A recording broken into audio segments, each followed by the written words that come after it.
बिस्मिल्लाहिर्रहमानिर्रहीम। कैसे हैं भैया आप लोग? रटना नहीं है, समझना है। Syntax book board matric biology new book chapter number 5 reproduction, इसका पार्ट 17 करने जा रहे हैं। इसका पार्ट 17 करने जा रहे हैं और इसके अंदर हम कौन सा टॉपिक कर रहे हैं? रिप्रोडक्शन इन एनिमल्स का पार्ट 3।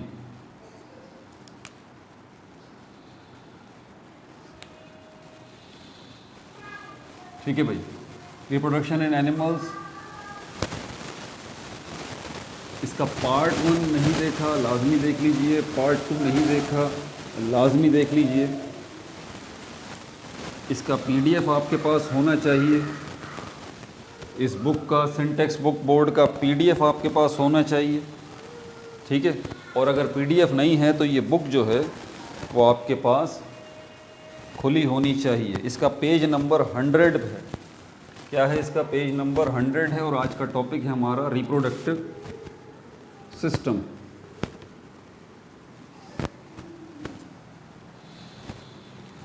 तो कॉपी पेन से ले लीजिए, लेक्चर को नोट करना और मुस्कुराते रहना। क्या है हमारे पास? ये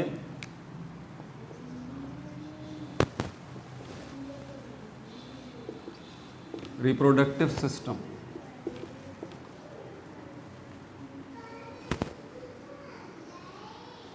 अब आपको इसके अंदर नज़र आ रहा होगा, मैं इंसानों की मिसाल दे के लेके चलता हूँ आपको हमेशा, क्योंकि हम बड़े एक दूसरे से फैमिलियर हैं ना, इंसान है ना, हम जानते हैं। आप ज़रा अपने आप को देखिए, एक मर्द और एक औरत को देखिए। मैं अगर एक मैन और एक वुमन की बात करता हूँ,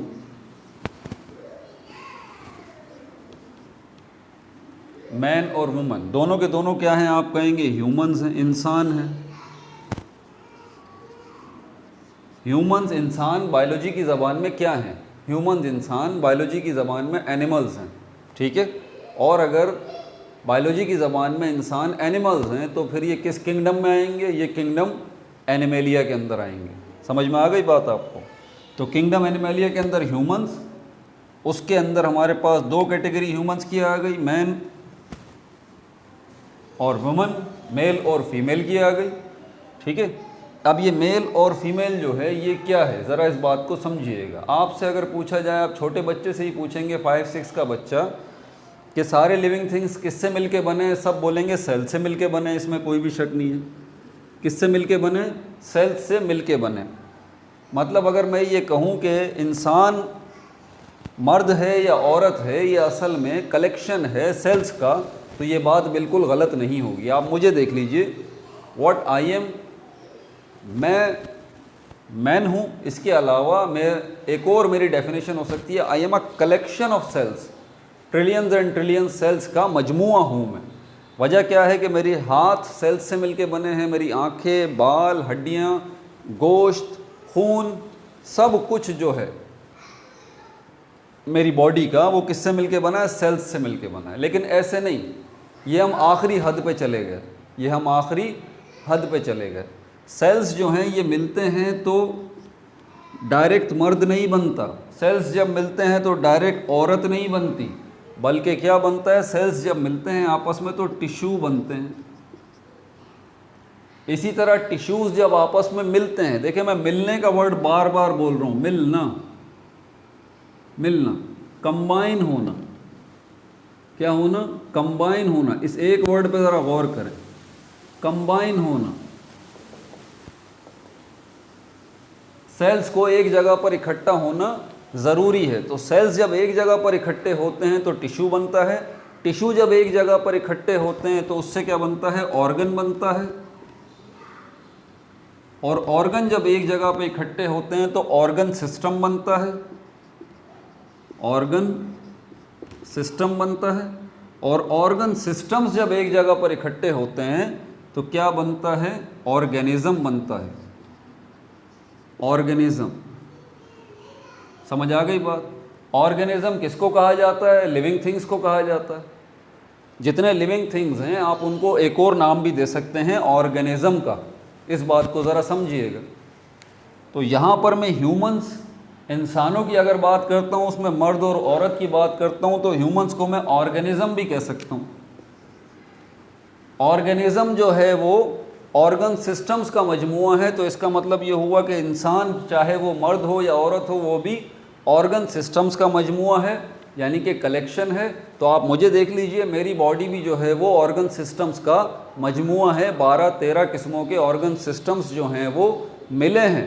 देखिए फिर दोबारा ये वर्ड मैंने लिख दिया, कंबाइन हुए हैं, मिले हैं, तो जाके मेरी बॉडी बनी है। समझ में आ रही है बात आपको? 12-13 किस्म के ऑर्गन सिस्टम्स मिले हैं, कंबाइन हुए हैं, तो मेरी बॉडी बनी है। अब ये ऑर्गन सिस्टम्स कौन कौन से हैं मैं आपको बता देता हूँ। रिप्रोडक्टिव सिस्टम है, डाइजेस्टिव सिस्टम है, एक्सक्रीटरी सिस्टम है, सर्कुलेटरी सिस्टम है, वेनस सिस्टम है, आर्टरियल सिस्टम है, स्केलेटल सिस्टम है, मस्क्यूलर सिस्टम है, नर्वस सिस्टम है। तो ये जो मैंने आपके सामने इतने सारे सिस्टम्स के नाम लिए, तो क्या है, ये सब सिस्टम्स मिले हैं आपस में, ये सब ऑर्गन सिस्टम्स मिले हैं आपस में, तो जाके मैं बना हूँ, तो जाके मैं बना हूँ। तो मैं ह्यूमन हूँ, मैं इंसान हूँ, मैं ऑर्गेनिज्म हूँ, तो आप मुझे एक और नाम से भी बुला सकते हैं। अब I am not a human, I am a collection of organ systems. 12-13 organ systems का मजमूआ हूँ मैं। कोई परेशानी? इन्हीं 12-13 ऑर्गन सिस्टम्स में से एक सिस्टम जो रिप्रोडक्टिव सिस्टम है उसको हम डिस्कस करने जा रहे हैं। अब ज़रा ऑर्गन सिस्टम को भी आगे देख लीजिए कि हर ऑर्गन सिस्टम, चाहे वो रिप्रोडक्टिव सिस्टम है या डाइजेस्टिव सिस्टम है, एक्सक्रीटरी सिस्टम है, कोई सा भी सिस्टम है, हर सिस्टम जो है वो आगे 5-6 ऑर्गन्स का मजमूआ है। आसान सी मिसाल आपको डाइजेस्टिव सिस्टम की दे लेता हूँ। डाइजेस्टिव सिस्टम जो है वो क्या है, हमारी बॉडी में ये कुछ ऑर्गन्स का मजमूआ है, कुछ ऑर्गन्स का कलेक्शन है। कौन से ऑर्गन्स हैं ये मैं आपको नाम बता देता हूँ। माउथ या बक्कल कैविटी एक ऑर्गन हो गया। दूसरा ऑर्गन जो है यहाँ पर जो है हमारे पास फेरिक्स होता है। तीसरा ऑर्गन ये ईसोफेगस होता है, जिसको हम खुराक की नाली कहते हैं या फूड पाइप कहते हैं। चौथा ऑर्गन जो है वो डाइजेस्टिव सिस्टम का वो स्टमक कहलाता है। पांचवा ऑर्गन जो है वो इंटेस्टाइन कहलाता है, और ये पांचवा ऑर्गन 2 किस्मों का है, लार्ज इंटेस्टाइन और स्मॉल इंटेस्टाइन। छठा ऑर्गन जो डाइजेस्टिव सिस्टम का है उनको ग्लैंड्स कहा जाता है। ठीक है, तो ये 6 ऑर्गन्स के मैंने आपको नाम बता दिए। ये 6 ऑर्गन्स मिले हैं तो कौन सा सिस्टम बना है? Digestive system. समझ में आ गई बात आपको? बिल्कुल इसी तरह जब मैं कह रहा हूँ कि रिप्रोडक्टिव सिस्टम, तो ये भी यकीनन कुछ ऑर्गन्स का मजमूआ है। ये कुछ ऑर्गन्स का मजमूआ है, चाहे ये रिप्रोडक्टिव सिस्टम इन मर्दों का हो, चाहे ये रिप्रोडक्टिव सिस्टम औरतों का हो। लाजमी बात है जब मैं कह रहा हूँ कि रिप्रोडक्टिव सिस्टम, इस पर गौर करें, तो ये बात तय है कि ये सिस्टम, रिप्रोडक्टिव सिस्टम ऑर्गन्स से मिलके बना है। अब कोई भी एक ऑर्गन आप ले लें, आगे वो किससे मिलके बना है। फॉर एग्जाम्पल अभी डाइजेस्टिव सिस्टम का मैंने आपको बताया, 5-6 ऑर्गन्स के भी मैंने नाम लिए। इनमें से आप इंटेस्टाइन जो ऑर्गन है, चाहे लार्ज इंटेस्टाइन है चाहे स्मॉल इंटेस्टाइन है, ये ऑर्गन है किस ऑर्गन सिस्टम का? डाइजेस्टिव सिस्टम का। तो ये जो ऑर्गन है ये आगे इंटेस्टाइन मज़ीद किससे मिलके बना है? ये बहुत सारे टिश्यूज़ एक जगह पे जमा हुए हैं, तब जाके ये ऑर्गन बना है। अब आगे जाके ये बहुत सारे टिश्यूज़ जो एक जगह पे इकट्ठे हुए हैं, तब जाके ये ऑर्गन इंटेस्टाइन बना है। इसमें से एक टिश्यू आप ले लीजिए, एक टिश्यू को आप देखेंगे तो वो आगे बहुत सारे सेल्स से मिल के बना है। तो बात समझ में आ रही है? बात आपकी सही है कि इंसान जो है वो लिविंग बॉडीज़ हैं, ऑर्गेनिज्म है, सेल्स से मिलके बने हैं, बिल्कुल। लेकिन ऐसे नहीं बने, सेल्स ने एक ऑर्गेनाइज्ड वे में अपने आप को सेल्स लेके आए हैं। सेल्स जो हैं वो मिले हैं, टिश्यू बनाया है, टिश्यूज़ मिले हैं, ऑर्गन बनाया है, ऑर्गन्स मिले हैं, ऑर्गन सिस्टम्स बनाया है, ऑर्गन सिस्टम मिले हैं, ऑर्गेनिज्म बन गया। बात समझ आ रही है? अब हमें ये देखना है कि रिप्रोडक्टिव सिस्टम जो है इसमें यकीनन ऑर्गन होंगे। अब यहाँ पर आपकी जो बुक है इसके अंदर ह्यूमन रिप्रोडक्टिव सिस्टम है ही नहीं। पहले तो मैं आपको ये क्लियर कर दूँ ज़रा। यहाँ पर जिसको बताया गया है वो है रैबिट, यानी कि खरगोश की मिसाल दी गई है। खरगोश में बताया गया है, खरगोश के रिप्रोडक्टिव सिस्टम को डिस्कस करने जा रहे हैं हम। लेकिन वही बात कि इसको अगर समझना है तो आप अपने आप को इंसानों को समझ लीजिए पहले। मर्दों के रिप्रोडक्टिव सिस्टम को समझ लीजिए और औरतों के रिप्रोडक्टिव सिस्टम को समझ लीजिए। बात समझ आ रही है आपको? एग्जैक्टली जो रैबिट है, खरगोश है, इसके अंदर भी फीमेल रैबिट भी है और मेल रैबिट भी है। क्लियर हो गई ये बात? ये रिप्रोडक्टिव सिस्टम चाहे मेल रैबिट के अंदर है या फीमेल रैबिट के अंदर है, ये रिप्रोडक्टिव सिस्टम कर क्या रहा है? रिप्रोडक्शन का काम कर रहा है, अफजाइश नस्ल का काम कर रहा है। इससे खरगोशों की नस्ल बढ़ रही है। कैसे बढ़ रही है खरगोशों की नस्ल? जब खरगोश जो हैं वो एडल्ट हो जाते हैं, जवान हो जाते हैं, बड़े हो जाते हैं, उसके बाद इनके दरमियान क्या होती है? इनके दरमियान मैटिंग होती है, इनका मिलन होता है। उसके नतीजे में यहाँ से मेल से फीमेल रैबिट की तरफ मेल रैबिट की बॉडी से फीमेल रैबिट की बॉडी के अंदर क्या जा रहे हैं? कुछ ख़ास किस्म के सेल हैं जिनको हम क्या कहते हैं? जिनको स्पर्म्स कहते हैं। हम ये जा रहे हैं, ये स्पर्म्स कहाँ जा रहे हैं निकल के? फीमेल रैबिट की बॉडी के अंदर। हमें ये जानना है कि ये जो मेल रैबिट है इसके अंदर जो रिप्रोडक्टिव सिस्टम है, जो कि कहलाएगा मेल रिप्रोडक्टिव सिस्टम, इस मेल रिप्रोडक्टिव सिस्टम में कौन सा ऑर्गन है जो कि ये स्पर्म्स बना रहा है, बना रहा है? बात समझ आ गई? दोबारा रिपीट कर दूं, हमें मेल रैबिट की बॉडी के अंदर जो उसका मेल रिप्रोडक्टिव सिस्टम है, उसके अंदर कौन सा ऑर्गन है जो कि ये स्पर्म्स बना रहा है?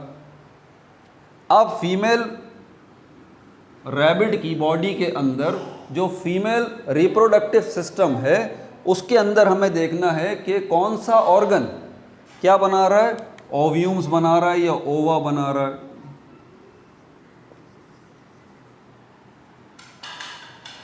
फीमेल रैबिट की बॉडी के अंदर, उसके रिप्रोडक्टिव सिस्टम के अंदर जो ऑर्गन ये ओव्यूम बना रहा है, उसको हम कहते हैं ओवरी। और मेल रैबिट की बॉडी के अंदर जो मेल रैबिट का मेल रिप्रोडक्टिव सिस्टम है, उस सिस्टम के अंदर कौन सा ऑर्गन ये स्पर्म बना रहा है? इनको कहा जाता है टेस्टीज। तो अब आपसे कोई भी पूछता है कि भाईजान मेल रिप्रोडक्टिव सिस्टम जो है और फीमेल रिप्रोडक्टिव सिस्टम जो है, आप ये बता दीजिए कि मेल रिप्रोडक्टिव सिस्टम के अंदर कौन सा ऑर्गन जो है स्पर्म बना रहा है? अब आप आसानी से कह सकते हैं टेस्टीज। और अगर आपसे पूछा जाता है कि फीमेल रिप्रोडक्टिव सिस्टम के अंदर कौन सा ऑर्गन है जो कि ये ओव्यूम्स बना रहा है, आप कह सकते हैं ओवरी। क्लियर हो गई ये बात? तो ये वो मेन ऑर्गन है। ये क्या है? ओवरी, ये भी ऑर्गन है, और टेस्टीज ये क्या है? ये भी ऑर्गन है। क्लियर हो गई ये बात? अब एग्जैक्टली जब हम कह रहे हैं कि रिप्रोडक्टिव सिस्टम एक सिस्टम है, ऑर्गन्स का मजमुआ है, ऑर्गन्स की कलेक्शन है, तो एक ऑर्गन तो नहीं होगा ना, एक ऑर्गन तो नहीं होगा, ये बात तय है। हम कह रहे हैं इसको collection of organs is called system. तो एक ऑर्गन जो है वो तो सिस्टम नहीं बनाएगा, कम से कम दो ऑर्गन तो होने चाहिए, तभी तो वो मिलेंगे, तभी तो सिस्टम बनेगा।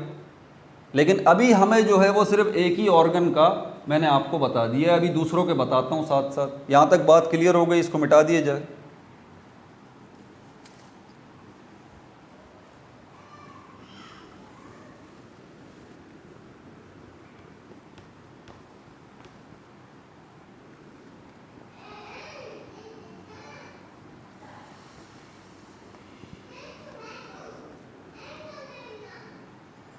अब ज़रा बड़ी आसानी से मेरी ये बात समझ लीजिएगा। मैं ये दोनों लिख देता हूँ, ये male reproductive system of rabbit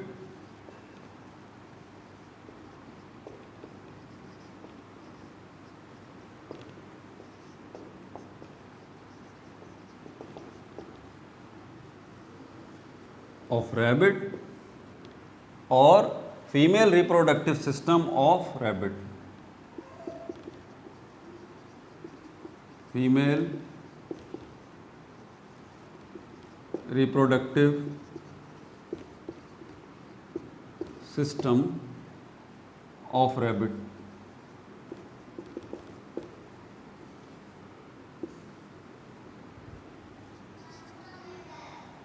हम जानते हैं मेल रिप्रोडक्टिव सिस्टम क्या बना रहा है, स्पर्म। कौन सा ऑर्गन बना रहा है,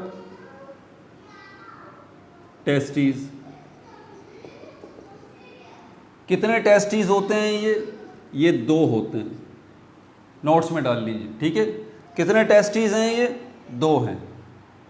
और दूसरा ऑर्गन कौन सा है। अब कॉमन सेंस हमारा क्या कहता है कि यार अगर mail reproductive system of rabbit के अंदर ये स्पर्म्स बना रहे हैं, ये टेस्टिस जो हैं इनके अंदर स्पर्म्स बन चुके, अब वो वहीं तो नहीं रुकेंगे ना, उस टेस्टिस में से उन स्पर्म्स को बाहर भी आना है।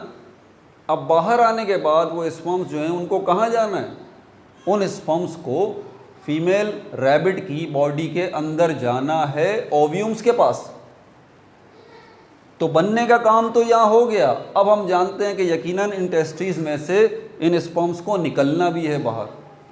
अब कैसे निकलेंगे, क्या टेस्टिस जो है डायरेक्टली वहाँ से स्पर्म्स निकलते रहेंगे, नहीं, ऐसी बात नहीं है। बल्कि टेस्टिस के बाद आगे डक्ट जो है, डक्ट का मतलब होता है ट्यूब, एक ऐसी ट्यूब है जिसके अंदर ये स्पर्म्स आ जाएंगे और वहाँ आके जमा होते रहेंगे, ठीक है भाई। टेस्टिस में से स्पर्म्स बन रहे हैं, स्पर्म्स बन बन के टेस्टिस में से बाहर निकल रहे हैं और आगे एक ट्यूब जो है उससे कनेक्ट है, उसके अंदर वो स्पर्म्स जमा हो रहे हैं, ठीक हो गई ये बात। या ये मान लेते हैं कि टेस्टिस के अंदर ही जमा हो रहे हैं, बन रहे हैं, बन रहे हैं, बन रहे हैं, यहाँ तक रखते हैं, ठीक है। तो टेस्टिस के अंदर जमा हो रहे हैं, जमा हो रहे हैं, टेस्टिस के अंदर स्पर्म्स जमा हो रहे हैं। जब ज़रूरत पड़ेगी तो टेस्टिस से बाहर निकलेंगे, तो अगला सफ़र स्पर्म्स का कौन सा है, ट्यूब है जिसके अंदर से जो है ये आगे स्पर्म जाएंगे, अपना सफ़र आगे करेंगे। इन ट्यूब्स को क्या नाम दिया जाता है मैं बता देता हूँ अभी आपको, वास डेफरेंस। ये 2 ट्यूब्स होती हैं, क्योंकि 2 टेस्टिस हैं तो ये 2 ट्यूब्स हैं, इनका नाम है वास डेफरेंस। ये कितनी होती हैं, ये 2 ट्यूब्स होती हैं। क्लियर हो गई बात। टेस्टिस में स्पर्म बने और वहीं पर जमा होते रहे और उसके बाद जब ज़रूरत हुई तो टेस्टिस में से स्पर्म्स निकले और इस ट्यूब से होते हुए आगे जाएंगे। क्योंकि 2 टेस्टिस हैं इसलिए 2 ट्यूब्स हैं। क्या नाम है इनका, वास डेफरेंस। बायोलॉजी के अंदर प्रॉब्लम यही है कि नाम बड़े मुश्किल होते हैं, तो साथ साथ आप इनको याद करते रहें। वास डेफरेंस, ये 2 ट्यूब्स हैं, आप इसको ट्यूब कह लें या डक्ट कह लें। अब ये भी ऑर्गन हो गया, ये ट्यूब हो गई, ऑर्गन ने स्पर्म बना दिए, ट्यूब में स्पर्म सफ़र करते हुए आगे जा रहे हैं। अब हमें एक और ऑर्गन की ज़रूरत है,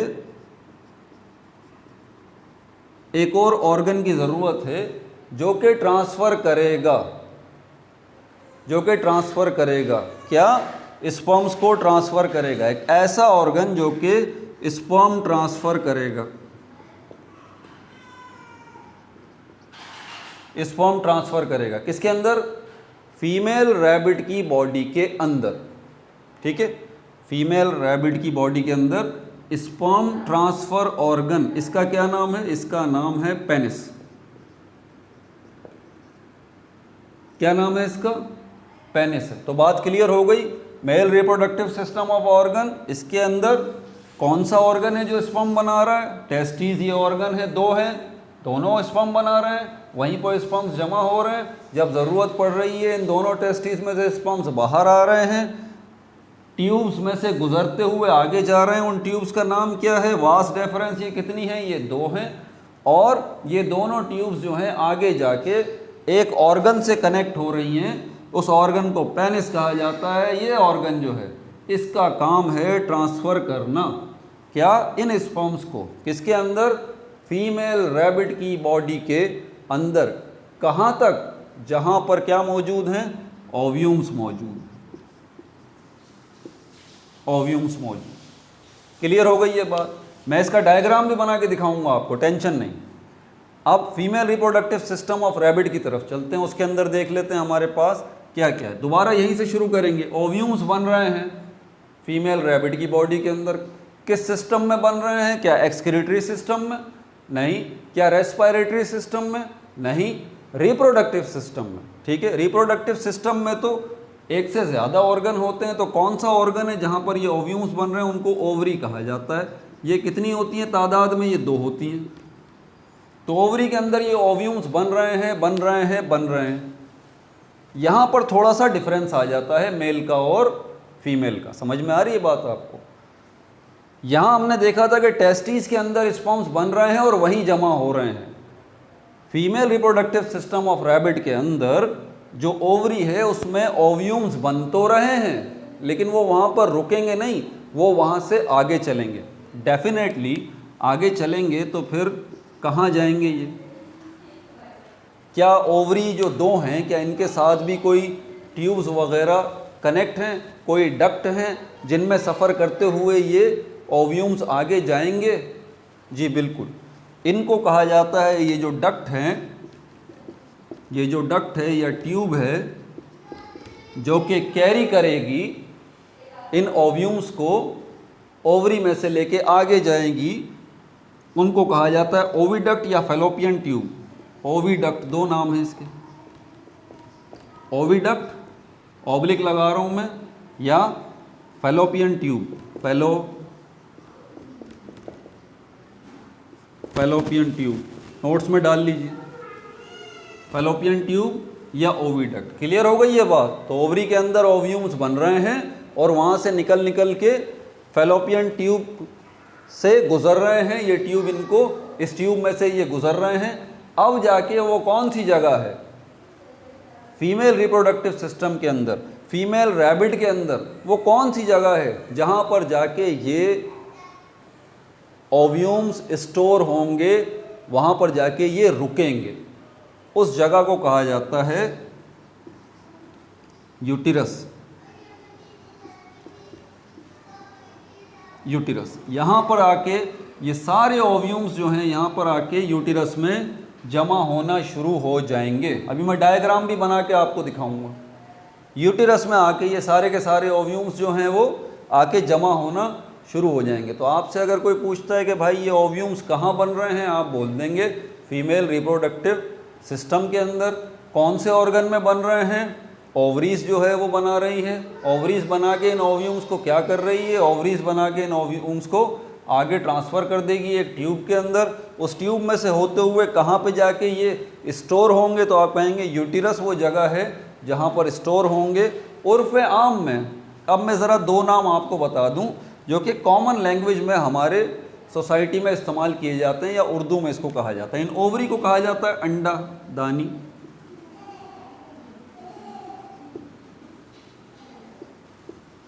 अंडा दानी। आपको पता है कि ओव्यूम या ओवा को उर्दू में अंडा कहा जाता है। जी, इसको एग भी कहते हैं। समझ में आ गई बात आपको? फीमेल सेक्स सेल जो है, फीमेल गैमेट जो है, इसको उर्दू में जो है वो अंडा भी कहा जाता है, एग भी कहा जाता है। तो ओवरी जो है इसी मुनासिबत से इसको कहा जाता है अंडादानी। और ये जो यूटिरस है यहाँ पर इसको क्या कहा जाता है? इसको बच्चादानी कहा जाता है। क्या कहते हैं? बच्चादानी या यूटिरस। यही वो जगह है यूटिरस जहाँ पर बच्चे की डेवलपमेंट होती है। ध्यान से सुन लीजिए सर, यूटिरस ही वो जगह है जहाँ पर क्या होती है? बच्चे की डेवलपमेंट होती है। इसको बच्चादानी कहते हैं। क्लियर हो गई ये बात? यहाँ पर क्या मौजूद हैं? ढेर सारे ओव्यूम्स मौजूद हैं। अब यहाँ फर्टिलाइजेशन का थोड़ा सा बता दूँ। ये ढेर सारे ओव्यूम्स जो आके यूटिरस में जमा हो रहे हैं, ये किसका वेट कर रहे हैं? ये स्पर्म्स का वेट कर रहे हैं। ठीक है, स्पर्म्स का वेट कर रहे हैं। स्पर्म्स जब इस यूटिरस में चले जाते हैं इस ओव्यूम के पास, ये ओव्यूम और स्पर्म इनका आपस में मिलाप हो जाता है इन दोनों सेल्स का। तो पता है इसी यूटिरस के अंदर एक यूनाइटेड सेल बनता है जिसको क्या कहते हैं? पुराने बच्चे तो जानते हैं, उसको जायगोट कहते हैं। यही यूनाइटेड सेल के अंदर आगे फर्दर सेल डिवीज़न होती है। उसके नतीजे में ये यूनाइटेड सेल से एक सेल से 2 सेल बनते हैं। 2 से 4 बनते हैं, 4 से 8 बनते हैं, 16, 32, 64, 128 and so on and so fourth. और इस तरह धीरे धीरे क्या होता है, इतने सारे सेल्स जब बनते रहते हैं तो वो सब सेल्स मिल के किसकी शक्ल इख्तियार कर लेते हैं, एक बच्चे की, एक बेबी की। तो ये बेबी किस जगह पर है, ये बच्चा किस जगह पर है, इसी बच्चादानी या यूटिरस के अंदर ये मौजूद है। और जब वो फुली तैयार हो जाता है तो एक मखसूस वक्त के बाद वो डिलीवर आउट हो जाता है, वो बाहर आ जाता है फीमेल रैबिट की बॉडी से। और हम क्या कहते हैं, क्या हो गया, कौन सा प्रोसेस हो गया, रिप्रोडक्शन का प्रोसेस हो गया। क्लियर हो गई ये बात। अब एक ऑर्गन जो है वो इसमें मज़ीद रहता है। देखें, जब हम ये कह रहे हैं यहाँ पर, अब ज़रा ध्यान से सुनिएगा, मेल रिप्रोडक्टिव सिस्टम के अंदर कौन सा ऑर्गन है जो कि ट्रांसफ़र कर रहा है स्पर्म्स को, पेनिस, ये ट्रांसफ़र कर रहा है। ये वो ऑर्गन है जो कि फीमेल बॉडी के अंदर जाके ट्रांसफ़र करेगा स्पर्म्स को। तो फीमेल बॉडी के अंदर कौन सा ऑर्गन है जो कि रिसीव करेगा स्पर्म्स को, जो कि रिसीव करेगा स्पर्म्स को, हम कहेंगे sperm receiver organ. Sperm receiver organ. तो कौन सा ऑर्गन है फीमेल रिप्रोडक्टिव सिस्टम के अंदर जो कि स्पर्म्स को रिसीव करेगा, इसको वेजाइना कहते हैं, वेजाइना। यहाँ पर स्पेस थोड़ा कम हो गया, यहाँ मैं आगे एरो बना के नंबर 4 पर लिख रहा हूँ वेजाइना। तो वेजाइना की डेफिनेशन क्या है, एक ऑर्गन है। किसका ऑर्गन है ये, किस सिस्टम का ऑर्गन है, फीमेल रिप्रोडक्टिव सिस्टम का ऑर्गन है। क्या काम है इसका, ये पेनिस को रिसीव करेगा और पेनिस के अंदर से जो स्पर्म्स हैं वेजाइना उनको रिसीव करेगा। वेजाइना उनको रिसीव करने के बाद स्पर्म्स को आगे कहाँ भेज देगा, यूटिरस के पास, जहाँ पर क्या मौजूद हैं, ओव्यूम्स मौजूद हैं। यूटिरस में ही इतने सारे ओव्यूम्स में से एक ओव्यूम जो है वो उसके साथ इतने सारे स्पर्म्स में से एक स्पर्म जो है उसके साथ एक यूनाइटेड सेल बनाएगा जिसको जाइगोट कहते हैं, और फर्दर फिर आगे सिस्टम चलेगा। बाकी जितने एक्स्ट्रा ओव्यूम्स होंगे वो भी सब जो है वो बॉडी से रिमूव आउट हो जाएंगे, और जितने सारे स्पर्म्स हैं वो भी सारे बॉडी से रिमूव आउट हो जाएंगे। सिर्फ यूटिरस में ये एक ओव्यूम और एक स्पर्म और इनके मिलने के बाद एक जो है वो यूनाइटेड सेल जाइगोट सिर्फ रहेगा। अब यहाँ थोड़ा सा ट्विस्ट हो जाता है। अगर सपोज करते हैं कि यूटिरस के अंदर जो है वो एक स्पर्म के बजाय 2 स्पर्म्स जो हैं वो पहुँच जाते हैं, इस बात का ध्यान रखिएगा ज़रा, ये आपको पता होना चाहिए कि यूटिरस के अंदर जहाँ बहुत सारे ओव्यूम्स मौजूद हैं उसका मुंह बंद होता है। विजाइना जो है, विजाइना ये तो रिसीव कर रही है बहुत सारे स्पर्म्स, लेकिन विजाइना से आगे ये स्पर्म्स नहीं जा पा रहे, लॉक लगा हुआ है। सेकंड के 1000 में लाखवें हिस्से में यूटिरस का मुंह खुलता है और बंद हो जाता है, इतना कि सिर्फ एक स्पर्म विजाइना से यूटिरस में चला जाए बस। लेकिन इन केस अगर 2 स्पर्म जो है वो विजाइना से यूटिरस में चले जाते हैं, तो यूटिरस के अंदर तो आपको पता है बहुत सारे ओव्यूम्स हैं, है ना। तो ये 2 स्पर्म जाके क्या करेंगे, एक स्पर्म एक ओव्यूम के पास चला जाएगा, दूसरा स्पर्म दूसरे ओव्यूम के पास चला जाएगा। तो इसको क्या नाम देंगे हम, कि अब यहाँ पर एक बेबी नहीं होगा, 2 बेबी होंगे।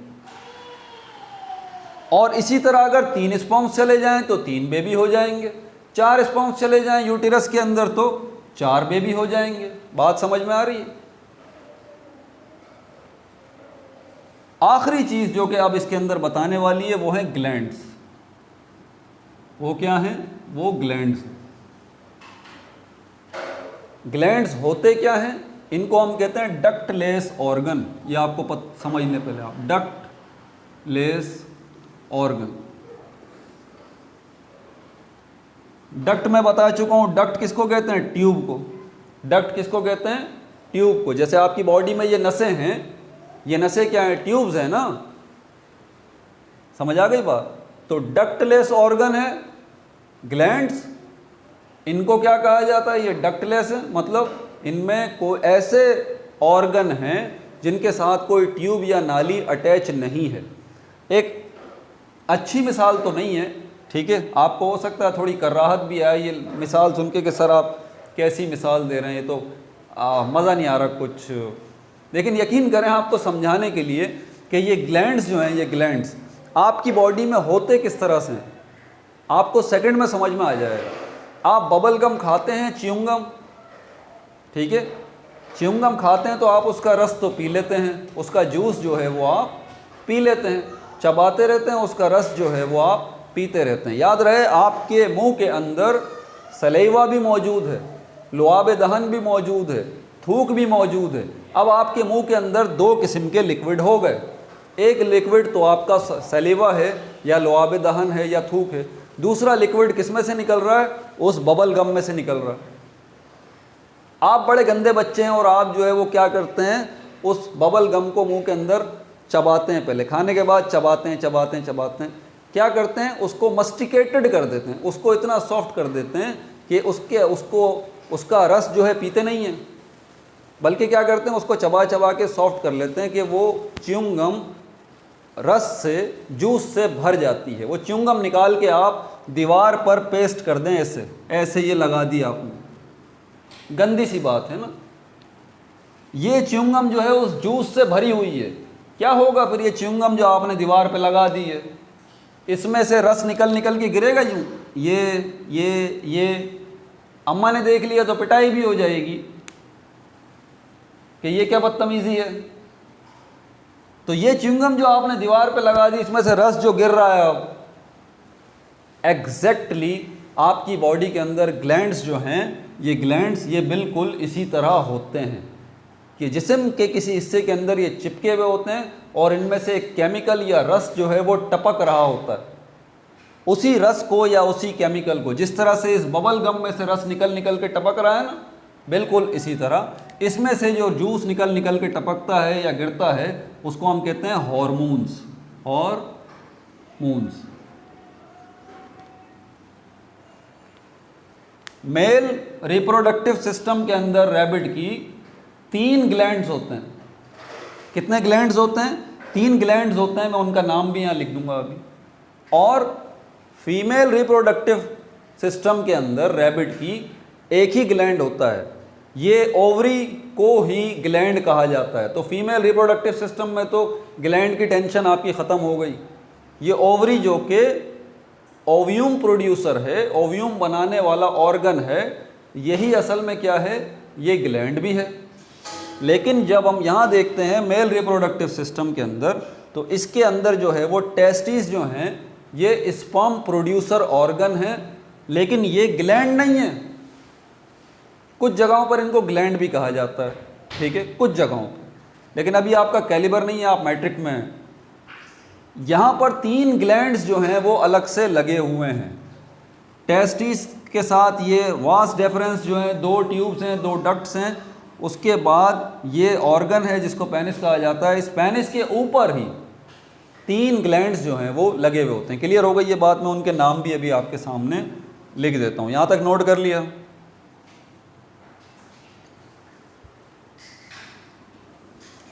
अच्छा, साथ साथ एक बात आपको और बताता चलूँ, रिप्रोडक्टिव सिस्टम के साथ जो है वो एक और सिस्टम भी जो है वो अटैच होता है, उसको हम कहते हैं एक्सक्रीटरी सिस्टम, निज़ाम अखराज, एक्सक्रीटरी सिस्टम।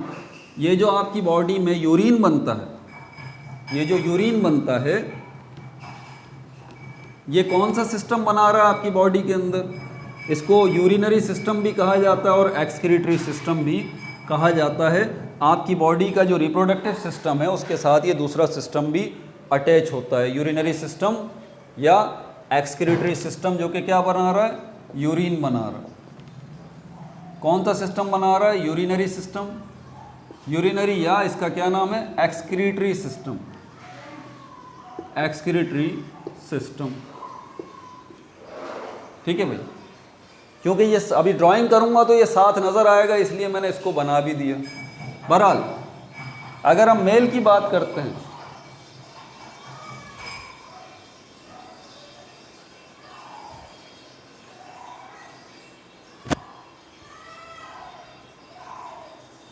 अगर हम जो है वो मेल की बात करते हैं, मेल के अंदर मैंने आपको बताया 3 ग्लैंड्स हैं, 3 ग्लैंड्स हैं।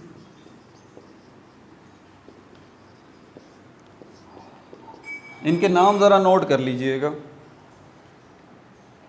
पहला जो ग्लैंड है इसके अंदर, उसका नाम है सेमिनल वेसिकल या वेसिक्यूलर ग्लैंड। दो नाम है इसके, सेमिनल वेसिकल और एक और नाम है इसका वेसिक्यूलर ग्लैंड, वेसिक्यूलर ग्लैंड। ठीक है भाई, एक तो ये हो गया। अगर ये बुक खोली हुई है आपने, पेज नंबर 100, नीचे ड्राइंग बनी हुई है रिप्रोडक्टिव सिस्टम की, उसमें आप देख भी सकते हैं। दूसरा जो ग्लैंड है हमारे पास इसके अंदर, वो प्रोस्टेट ग्लैंड कहलाता है, prostate gland, mail reproductive system के अंदर। और तीसरा जो ग्लैंड है इसके अंदर, वो कहलाता है बल्बोरेथ्रल, बल्बोरेथ्रल ग्लैंड। ये देखें नाम कितने मुश्किल हैं, अब इनको रट्टे मारने पड़ेंगे आपको, इनको याद करना पड़ेगा भाई, मजबूरी है। सेमिनल वेसिकल या वेसिकुलर ग्लैंड, दूसरा प्रोस्टेट ग्लैंड और तीसरा बल्बोरेथ्रल ग्लैंड। ये तीनों ग्लैंड्स किसके अंदर हैं? मेल रिप्रोडक्टिव सिस्टम के अंदर। फीमेल के अंदर सिर्फ एक ही ग्लैंड है जिसको हम ओवरी कहते हैं। क्लियर है? क्लियर है? आगे चलते हैं। अभी यहाँ पर अगर आप देखें ये टेबल बना हुआ होगा ना, अब आप बोल, हो सकता है आप में से कोई बच्चा बोले कि सर ये ग्लैंड्स जो हैं, आपने यहाँ पर तो प्रोस्टेट ग्लैंड तो लिखा हुआ नज़र आ रहा है, सेमिनल वेसिकल या फिर ये वेसिक्यूलर ग्लैंड ये भी नज़र आ रहा है, लेकिन ये नाम नज़र नहीं आ रहा, बल्बोरेथ्रल ग्लैंड जो है ये तो नज़र ही नहीं आ रहा। तो ये कहाँ है भाई? ये आपको नज़र आ रहा है काउपर्स ग्लैंड। ये काउपर्स ग्लैंड जो है इसी बल्बोरेथ्रल ग्लैंड का दूसरा नाम है, काउपर्स ग्लैंड। ठीक हो गई ये बात? ये लिखा हुआ है काउपर्स ग्लैंड।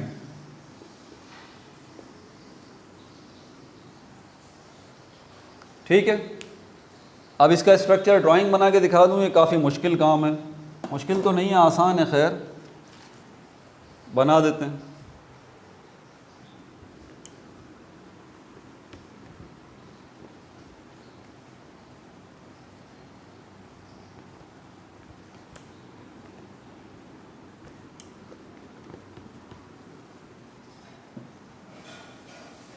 मैंने कहा था कि यूरिनरी सिस्टम या एक्सक्रीटरी सिस्टम, जिसका काम आपकी बॉडी के अंदर यूरिन बनाना है, उसमें सबसे पहले क्या होता है? ये बीन शेप्ड ऑर्गन जो हैं, बीन शेप्ड ऑर्गन जिनको किडनीज कहा जाता है, ये है,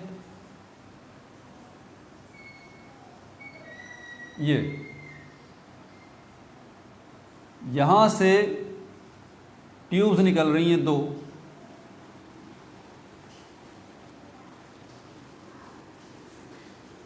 ये किडनीज हैं। किडनीज के अंदर यूरिन बन रहा है और किडनीज में यूरिन बनने के बाद यूरिन जो है वो इन ट्यूब्स के ज़रिए आगे जा रहा है। इन ट्यूब्स को कहा जाता है यूरिटर, यूरिटर। तो दो यूरिटर हो गई, एक इस किडनी की यूरिटर हो गई, दूसरी इस किडनी की यूरिटर हो गई। दो किडनी दो यूरिटर। ठीक है, अब आगे देखें, यहाँ से जब ये किडनी से यूरिन बन गया और यूरिन बन के इन ट्यूब से आगे जा रहा है, तो हमारी बॉडी के अंदर एक पाउच है, एक थैली है, जहाँ पर ये यूरिन स्टोर होता है।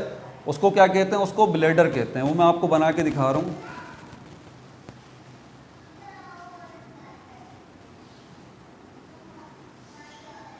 ये रहा, ये मेल है, ये याद रहे, mail reproductive system of rabbit, ये वो है।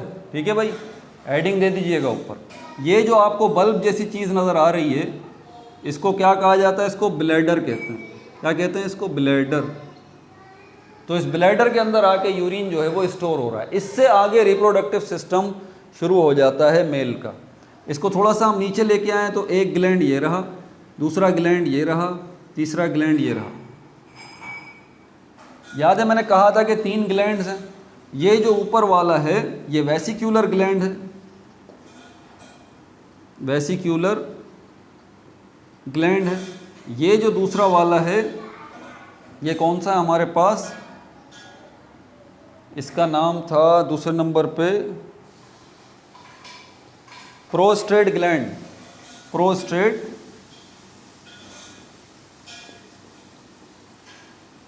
ग्लैंड। और ये तीसरा ग्लैंड जो है इसको हम क्या कहते हैं, काउपर्स ग्लैंड, या दूसरा मैंने इसका नाम बताया बल्बोरीथ्रल ग्लैंड, काउपर्स ग्लैंड। 3 ग्लैंड हो गए। इसके आगे क्या है, इसके आगे ये जो आपको नीचे नज़र आ रहा है ये क्या है, ये पेनिस है। ये क्या है, ये पेनिस है। टेस्टीज रह गए, यहीं से 2 टेस्टीज बनेंगे, लेकिन मुझे ये मिटाना पड़ेगा, जगह मेरे पास कम है, मुझे मिटाना पड़ेगा ताकि मैं टेस्टीज जो है वो बना सकूं। ठीक है, आप ज़रा मिटा दीजिए इसको। ओ सॉरी, मैं मिटा रहा हूं, आपने नहीं मिटाना। यहां पर ये एक टेस्टी एरी, ये आ गई 2 टेस्टीज, एक टेस्टीज। ठीक है, यहां पर क्या बनेंगे इन टेस्टीज में, स्पर्म्स। स्पर्म्स ये जाएंगे एक इस ट्यूब से, एक इस ट्यूब से। याद है क्या नाम बताया इनके, वास डेफरेंस। एक वास डेफरेंस ये रही, एक वास डेफरेंस ये रही। यहाँ से आगे स्पर्म्स जाएंगे और यहाँ पर आने के बाद यहीं पर स्टोर होंगे। जब नीड होगी तो ये पेनिस से आगे इखराज हो जाएगा इन स्पर्म्स का। क्लियर हो गई बात। अब आगे चलते हैं फीमेल, उनकी तरफ भी क्या है, डेफिनेटली ये किडनीज होंगी। पहले ये किडनीज होंगी, ये 2 ट्यूब्स निकल रही हैं, यूरेटर जिनको कहते हैं। यहाँ पर आप देख रहे हैं कि ये ब्लैडर जो है वो ऊपर की तरफ है मेल के अंदर। ये एमसीक्यूज में पूछा जा सकता है, देखें ऊपर की तरफ। यहाँ पर इसका ब्लैडर जो है वो साइड में है, ये रहा। और ये दोनों ट्यूब्स जो हैं वो आके इससे कनेक्ट हो जाती हैं। ये कनेक्ट हो गई, ये दूसरी ट्यूब भी यहाँ कनेक्ट हो गई, और ये रहा ब्लैडर। क्लियर हो गई बात। ये 2 किडनीज, ये 2 यूरेटर, लिखने की तो ज़रूरत नहीं है अब। और ये क्या है, ये ब्लैडर, किसका, फीमेल का, फीमेल का, फीमेल का। अब यहाँ पर क्या है, ये अगर टेस्टीज हो गई तो यहाँ पर एग्जैक्टली 2 ओवरीज जो हैं उनको हमें देखना है। ये ओवरीज 2 लगी हुई एक साथ,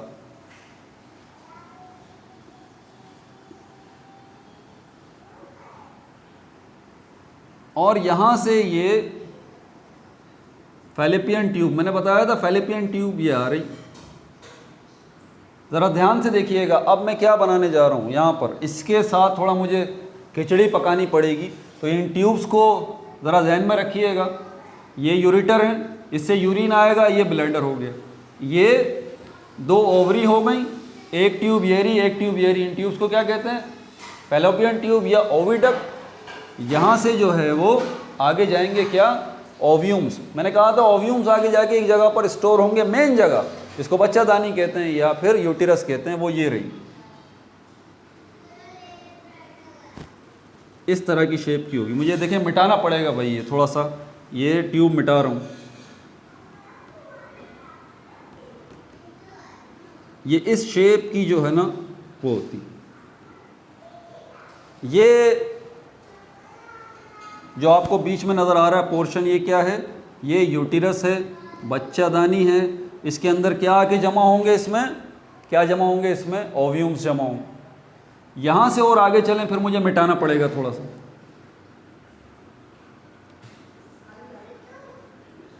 ये आगे ये जो पोर्शन है इसके नीचे वाला सारा, ये सारा पोर्शन, ये वेजाइना कहलाता है, वेजाइना। यहाँ से वेजाइना, क्योंकि इसको स्पर्म्स को रिसीव करना है, यहाँ से ये वेजाइना स्पर्म्स को रिसीव करेगी। यहाँ पर डोर लगा हुआ है, एक लॉक, यूटिरस के पास। यहाँ से स्पर्म आगे जाएंगे, इधर जमा हो जाएंगे, लेकिन एक ही कोई आगे जाएगा जैसे इसका मुंह खुलेगा। अंदर यूटिरस में क्या मौजूद हैं? ओव्यूम्स मौजूद हैं या अंडे मौजूद हैं? समझ में आ गई बात? तो यहाँ पर ये लेक्चर हमारा ख़त्म हो गया भाई। अगला जो टॉपिक होगा वो हमारा सुन लीजिए, फर्टिलाइजेशन का है। एक्सटर्नल फर्टिलाइजेशन, इंटरनल फर्टिलाइजेशन, छोटी सी वीडियो बनेगी इसके ऊपर। उसके बाद नीड ऑफ पॉपुलेशन प्लानिंग, ये वाला टॉपिक है। और उसके बाद सेक्सुअली ट्रांसमिटेड डिजीज़, ये वाला टॉपिक है। ये चैप्टर आपका इंशाअल्लाह अल्लाह की रहमत से ख़त्म हो जाएगा, चैप्टर नंबर 5। फिर चैप्टर नंबर 6 की तरफ चलेंगे। ठीक है भाई, अपना बहुत ज़्यादा ख्याल रखिएगा। No like, no subscribe, only share.